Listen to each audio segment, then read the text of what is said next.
Everyone in spirituality talks about the snake and the rope. But what are we actually meant to understand from it?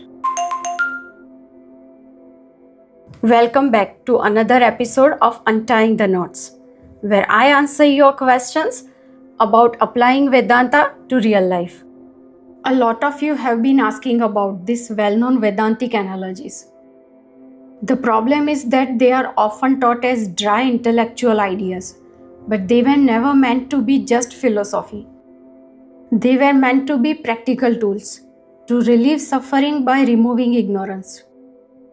So today we are going to look at the real meaning of these classic examples: the snake and the rope, the clay and the pot, and the sun and the clouds, and see how they apply to modern life right now.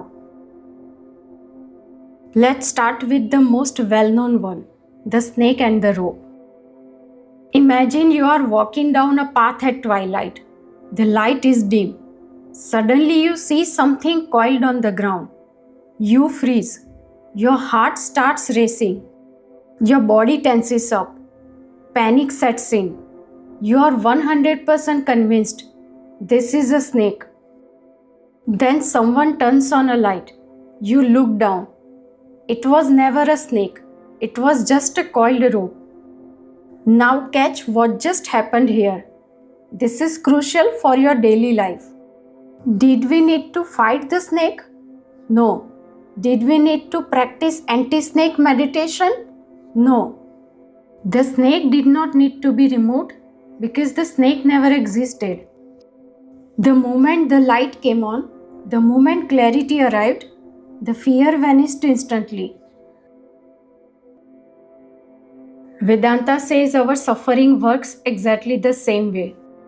We mistake our temporary thoughts, our changing emotions, and our social roles for me. We superimpose an identity onto ourselves, just like we superimposed a snake onto that rope. That mistaken identity creates all our fear, anxiety, and struggle. But when you inquire into your true self, you are just turning on the light. You see the rope as a rope, and just like that, the suffering drops on its own.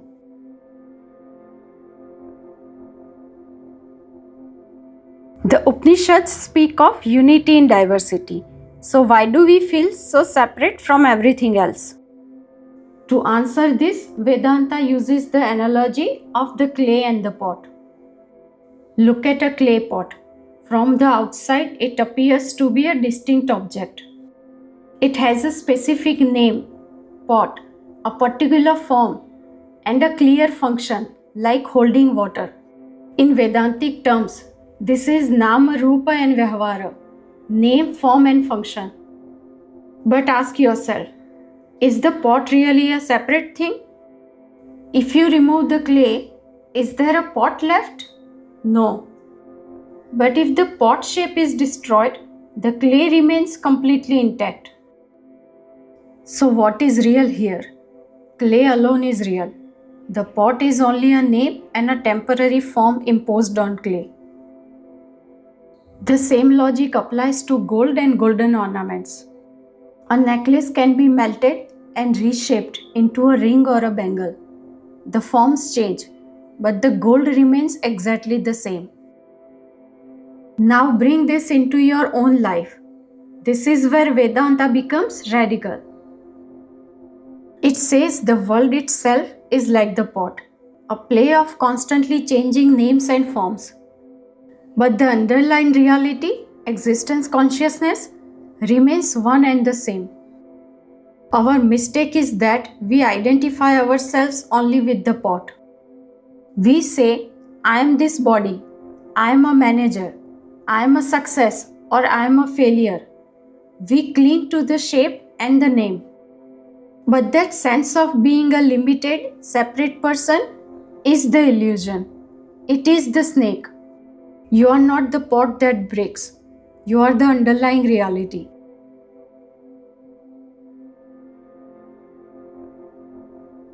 Now this brings up the third and most common objection. If I am this unlimited awareness, this infinite consciousness, Why don't I feel like it? Why do I feel so limited? To answer this, we turn to the example of the sun and the clouds. Imagine a bright sunny day. Suddenly, thick storm clouds roll in. From the ground, you say the sun has disappeared. But has the sun actually gone anywhere? Has it ever stopped shining? No. The sun is blazing just as bright as ever, high above the clouds. The clouds never actually touch the sun, they only appear to cover it from our perspective. Vedanta says your true self, the Atma, is exactly like the sun. It is always present, self-shining and complete. Your doubts, your depression, your confusion, those are just clouds passing through the sky of awareness. They seem to veil your true nature, but they never actually touch or change who you truly are. Here is the practical takeaway. To see the sun, you don't need to create a new sun. You don't need to manufacture sunlight. You simply wait for the clouds to pass or understand that they are just temporary vapor. Self-realization isn't about becoming something new. It's not about producing a spiritual state. It is simply about removing the ignorance that says I am the clouds. So why does Vedanta use these examples? Snake, pot, sun. They aren't just philosophy, they are pointers. They are meant to loosen your grip on the false story you have been telling yourself. The snake never existed. The pot was always clay. The sun was never covered.